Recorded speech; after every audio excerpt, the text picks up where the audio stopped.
What's going on, everybody? Today we're going to start ranking 10 superhero movie trilogies. Disclaimer, I'm not a huge Deadpool character fan. The movies aren't my favorite, so to be fair to those movies, I'm not going to include them on this list. The trilogies we're going to be looking at are Sam Raimi's Spider-Man, 1990s Ninja Turtles, the Dark Knight trilogy, Zack Snyder's DC trilogy, the MCU Spider-Man trilogy, the 2000s X-Men trilogy, the Wolverine trilogy, Iron Man, Captain America, and Guardians. Today we're going to be looking at the first movie of every trilogy, and I'm going to rank them. And these rankings are going to be based on which movie I would rather rewatch. So again, today is just part one. We're going to look at the first movie of every trilogy, and then sometime next week, the second part, and hopefully I can get part 3 out next week as well. And then at the end of the part 3 episode, we're going to look at all the rankings and see where they stack up against each other. The one with the best points wins. Let's get into it.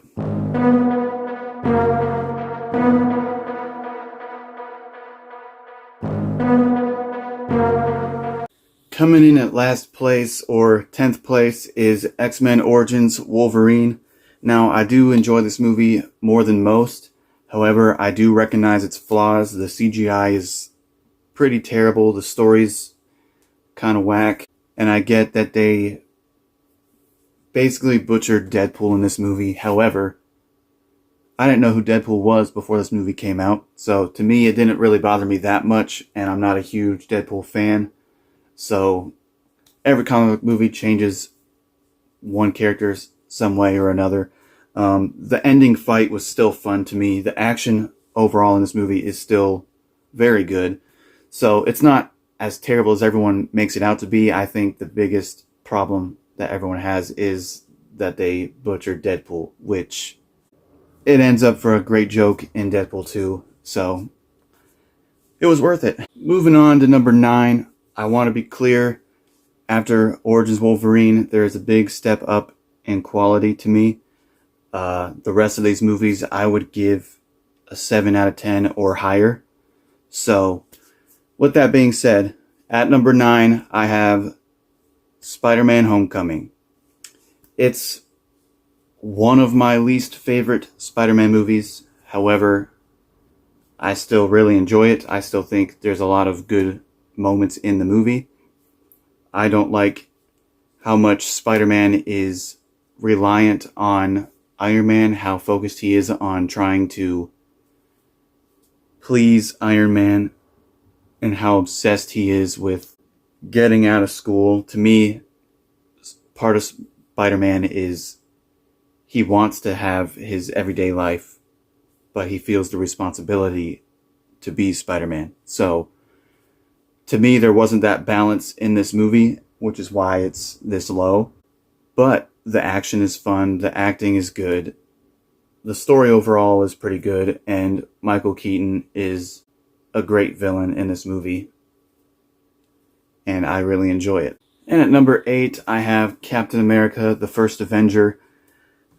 Again, this is a very enjoyable movie to me. I think the villain is slightly underrated. However, they do montage through what is arguably the most interesting part of the movie. The action here is still great. I think in some ways this is better than a lot of the Phase 2 or Phase 3 solo movies in the MCU. It still had somewhat of its own tone. They weren't all trying to copy the same exact template. They weren't all super comedies like Guardians made the rest of the MCU copy. So, that being said, the comedy relief moments in here work really well because not the entire movie is jokes. So, the serious moments are serious, and then the funny moments are funny. And I appreciate that. I really like the ending, the romantic chemistry between Peggy and Steve. I'm not a huge fan of. I mean, I guess it works, but when they montage throughout the whole war, it makes it feel like they've been interested in each other for 10 minutes. So it's hard to get behind that. And at number 7, I got the first X-Men movie. It's a very average superhero movie, or it's basically what you would expect from an early 2000s superhero movie. Not too many of them are extremely top tier. Some of them are pretty good. It introduces us to Hugh Jackman's Wolverine, which is still one of the best castings in a comic book movie, so I appreciate that. The action is okay. The story is pretty good, but at the same time, the ending and the ending's just not as good as it could have been. I think Magneto is a pretty good villain, though. I think they could have just done something more with the ending. And at number 6, I got Man of Steel. I do really enjoy this movie. However, I don't necessarily like the characterization of Superman in this particular universe. So if I look at it through the lens of it's an Elseworld story, to quote James Gunn, then it makes it much more enjoyable for me. Because I really didn't like that he killed Zod at the end, when to me there were other ways he could have stopped him, or at the very least avoided that family being killed by Zod. So that being said, the story here is pretty interesting. I think the cast is great, the acting is great, and the action is top tier. I think Michael Shannon's Zod might be a top 5 superhero movie villain. Top 5 superhero movie villain performance.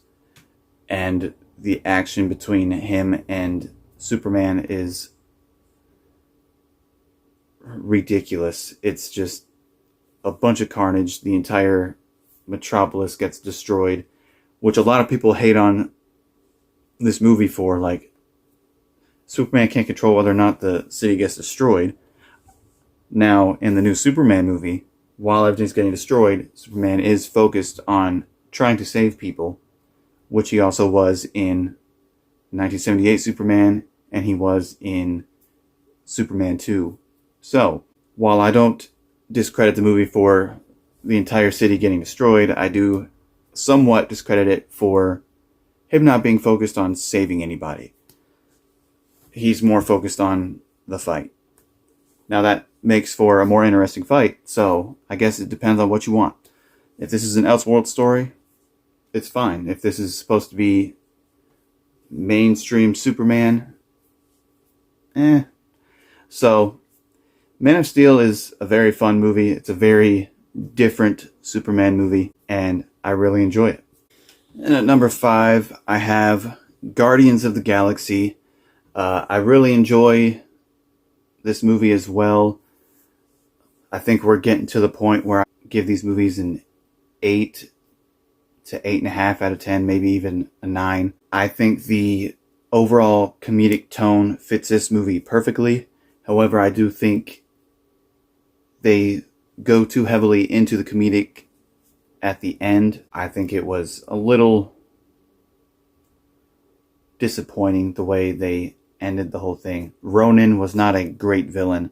However, the chemistry between all these characters, the action throughout the movie is very well done. And James Gunn does a very good job of making you care for all of these characters. Like, who would have thought we really enjoyed a talking tree that just says, "I am Groot." So, I think it's really well done. I think the villain could have been better. I think the ending could have been better. So, for that reason, it's number 5. Let's move on. And at number 4, this might surprise some people, I have Iron Man. I think Robert Downey Jr. as Tony Stark might be a top 5 comic book movie superhero casting ever. Maybe even higher. I think he fits the character perfectly. I had never read or watched anything on Iron Man until this movie came out, and he ended up being almost everybody's favorite character in the MCU. The success and praise of this movie kicked off the MCU. I do think Terrence Howard as Rhodey, sorry, his name was escaping me. Terrence Howard as Rhodey is meh. I think Don Cheadle actually is better, and I think Terrence Howard in this movie just makes it feel a little disjointed from the rest of the MCU. Other than that, I think this movie is near perfect, and if anyone had this number 1, I wouldn't be upset about it. But for me, the following movies, I just enjoy those characters more, or at least I enjoy the stories more. So this is still a 9 to 9.5 out of 10 for me. So it's not like I'm discrediting this movie at all, other than Terrence Howard. I don't necessarily care for him. I mean, he wasn't bad, but yeah, let's move on. And at number 3, I have the 1990 Teenage Mutant Ninja Turtles. I love this movie. I grew up watching this movie, so nostalgia might have a little bit to do with it. But I think the overall darker tone of this movie fits the Turtles perfectly. I think the costume design is top tier. I actually prefer the look of these costumes over the CGI look of the Michael Bay 2014 and 2016 Ninja Turtles. I think this looks better. I think it fits the universe better. And then even Shredder's costume looks great. I think the side characters are pretty good too. I think this is also the best Master Splinter has ever looked in a Ninja Turtles movie. I think the action is done pretty well considering they're in giant turtle costumes. I love the banter between all the brothers. I think that's the perfect way to do the comic relief. It doesn't feel like the studio or the director or writer is trying to shove in comedy. It feels like these guys are brothers just going at it, and it creates comedy. So this movie just gets right to the point the whole time. The turtles love pizza. The turtles know karate, some sort of kung fu. They're ninjas, and it just gets straight to the story. It doesn't take too long. It's a 90-minute movie, so it doesn't overstay its welcome. It has a lot of quotable lines for anyone who grew up watching the movie. Pizza dude's got 30 seconds. Still great. One of these days I'm going to get a t-shirt with that on it, so can't wait for that. But for me, I enjoy the Ninja Turtles more than I enjoy Iron Man as characters. So if they're done right, it's going to be over almost any Iron Man movie. Yeah, for me, Ninja Turtles is number 3. I love this movie. If you haven't seen it, I encourage you to go watch it. If you have seen it, I still encourage you to go watch it again. So, yeah, Ninja Turtles is awesome. Kicking off the top 2, I have Batman Begins. I think this is a great origin story. I enjoy the darker, grounded tone of this movie. I think they do a good job of blending the grounded with the comic booky. I think Christian Bale is a great casting for this world's Bruce Wayne and Batman. I think he fits it perfectly. Chris Nolan does an excellent job. I think the score is great too. Ra's al Ghul is a great villain. And for me, this is the Batman of my childhood. So, to me, it is the most rewatchable Batman origin movie. It's just got so many great moments in it. I think it gives us the best introduction to Batman. I don't know, actually. They're all pretty great. This is the second time we got the, "What are you?" "I'm Batman." "What are you?" "I'm Batman." So, if you don't like the Batman voice, then you might not like these movies as much. To me, I think it makes sense, especially in this universe. It doesn't bother me whatsoever. He's the most popular person in Gotham City. So if he uses his regular voice, it's not going to keep his identity hidden. Somebody would recognize it at some point. Yeah, I just love this movie. My mind is drawn a blank. I can't really say anything else about it, but I definitely give this movie a 10 out of 10. I think it's one of the best origin story superhero movies ever made. Coming in at number 1, I have 2002's Spider-Man.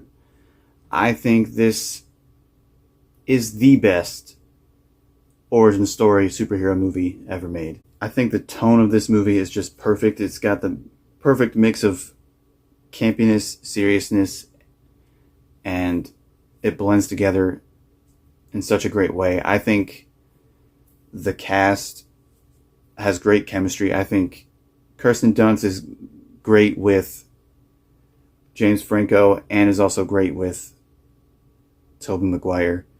And to me, this is the best Aunt May that there has ever been in live action. Willem Dafoe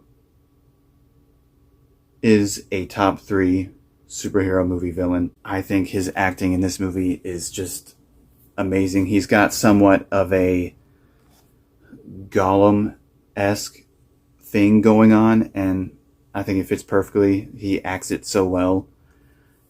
To me, I really enjoyed the Power Rangers-ish costume for Green Goblin. To me, it's iconic. I grew up watching it, so it doesn't really bother me. I saw this movie before I saw the 90s TV show, before I read any comics, so to me, it doesn't ruin the comic accurateness for me, and this movie's just so iconic. I rewatch this movie like 5+ times a year. If I'm in the mood to watch a superhero movie, this one is always in consideration to watch it again. So that's why it's number 1. This and Batman Begins, depending on my mood, they both switch. If I made this list again tomorrow, Batman Begins might be in first. But as far as rewatchability, it's most of the time this movie. Green Goblin is, and I think the reason it's number 1 is Green Goblin, honestly. The voice even is just, gives you a weird feeling, and it makes you want to imitate the voice. It makes you want to quote his lines. I don't know, something about Willem Dafoe's Green Goblin is perfect. I think it might even be better casting than Heath Ledger as Joker. It might even be a better performance. Maybe. But it's just, this movie's awesome. If you haven't seen it, go watch it. If you have seen it, go watch it again. Number 1, Spider-Man. Thank you guys so much for watching this video. Again, these are ranked based on rewatchability, and this list is just my opinion. If you want to give me your opinion down in the comments, I love to read it. I love to chat with you. I want to remind everyone to please like, comment, and subscribe. It'll help me out a lot. Again, thank you so much for watching this video. It's the longest video I've made. I don't have a fancy computer or anything. I make these videos on a $200 phone that's like 5 years old. So it took me about 3 hours to make this 20-minute video. Thank you guys again. I need a Mountain Dew.